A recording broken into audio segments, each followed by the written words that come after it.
ने नया नोटिस जारी करते हुए स्कूलों को हड़का दिया है। 27 स्कूलों को तो नियरली शटडाउन के कंडीशन में डाल दिया है। और इससे पहले भी सेशन शुरू होने से पहले ही कई सारे स्कूल थे जो कि देश भर से उनको सीबीएसई ने बंद कर दिया था, और इस बार भी प्लानिंग है। कारण सीबीएसई के जो स्टैंडर्ड पैटर्न है जिसमें बहुत सारे स्टूडेंट को फ्लाइंग किए जाते हैं, राजस्थान के ऐसे स्कूलों को किया गया।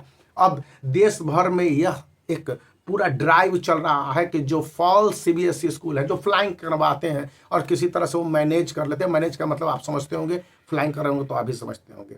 तो इन सभी बातों को ध्यान में रखते हुए सीबीएसई ने कहा है कि जितना ज्यादा हो सके आप सही फॉर्मेट के हिसाब से वर्क कीजिए।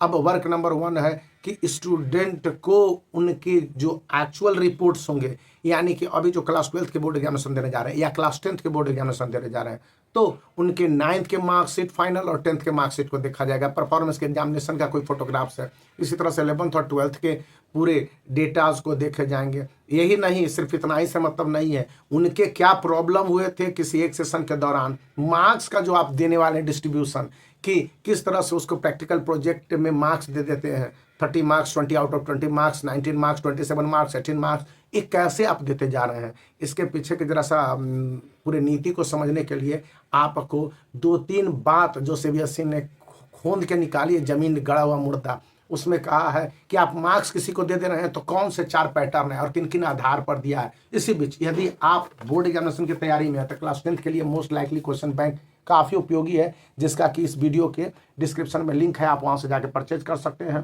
तो ये बुक इसलिए उपयोगी है कि इसमें सीबीएसई के सिलेबस के हिसाब से सारे डिटेल दे दिए गए हैं और वे कंटेंट वाइज सिलेबस के हिसाब से जो क्वेश्चन पूछे जाएंगे उसी हिसाब से कंटेंट और कंटेंट के हिसाब से बोर्ड एग्जामिनेशन के क्वेश्चंस को ध्यान में रखते हुए ए पैटर्न विथ एक्सप्लेनेशन दिए गए हैं। ये बात सभी सब्जेक्ट में लागू होते हैं। यहाँ पर मैं दूसरे सब्जेक्ट को ले लेता हूँ, तो यहाँ भी सीबीएसई ने उसी फॉर्मेट को दोहराया हुआ है और इसके साथ उसने कंटेंट दिया और कंटेंट के हिसाब से जो पैटर्न है वो भी उसने जारी कर दिया कि देखो ये पैटर्न है और इस तरह से क्वेश्चन पूछे जाएंगे। तो ये बुक इसलिए भी काफ़ी उपयोगी बन पड़ते हैं और क्वेश्चंस भी बोर्ड एग्जामिनेशन के पैटर्न के हिसाब से, तो आप इसका चुनाव कर सकते हैं। खैर, अब सीबीएसई ने कह दिया है कि यदि स्टूडेंट आपके रेगुलर हैं, आते हैं जाते हैं और उनके सारे डिटेल्स आपके पास हैं, आपके पास आधार कार्ड होंगे, फिर ईमेल होंगे, बाकी सारे डिटेल होंगे, तो कितने एग्जामिनेशन में उपलब्ध किए या कम मार्क्स आए, परफॉर्मेंस कम रहा। अब ये सारी बातें ई शिक्षा ऐप पर भी जारी करने हैं और इसका मतलब है कि स्कूलों को इतना डिटेल कैसे भरना होगा, और ये बातें भरने के लिए बहुत सारी परेशानियां जो सीबीएसई ने क्रिएट की हैं। इसको परेशानी ना कि यदि कोर्स ऑफ है कि आप डिटेल दे दीजिए कि आपके स्टूडेंट क्या कर रहे हैं। तो अभी लिस्ट ऑफ कैंडिडेट 4 अक्टूबर तक देने हैं कि कितने स्टूडेंट बोर्ड एग्जामिनेशन में भाग लेंगे, खेल उसके बाद होगा।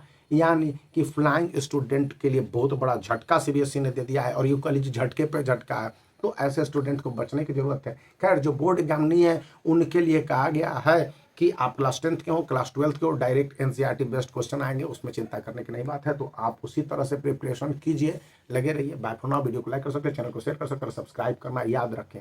हाँ, इस बात को याद रखें कि आपके सारे डिटेल स्कूल के पास होने चाहिए और डिटेल में किसी तरह का मिस्टेक नहीं होने चाहिए, अन्यथा प्रॉब्लम आपके बढ़ सकते हैं। स्कूलों का क्या है, उनके यहाँ से 4 स्टूडेंट नहीं परीक्षा देंगे तो भी चलेगा, लेकिन परेशानी तो आपकी बढ़ेगी ना।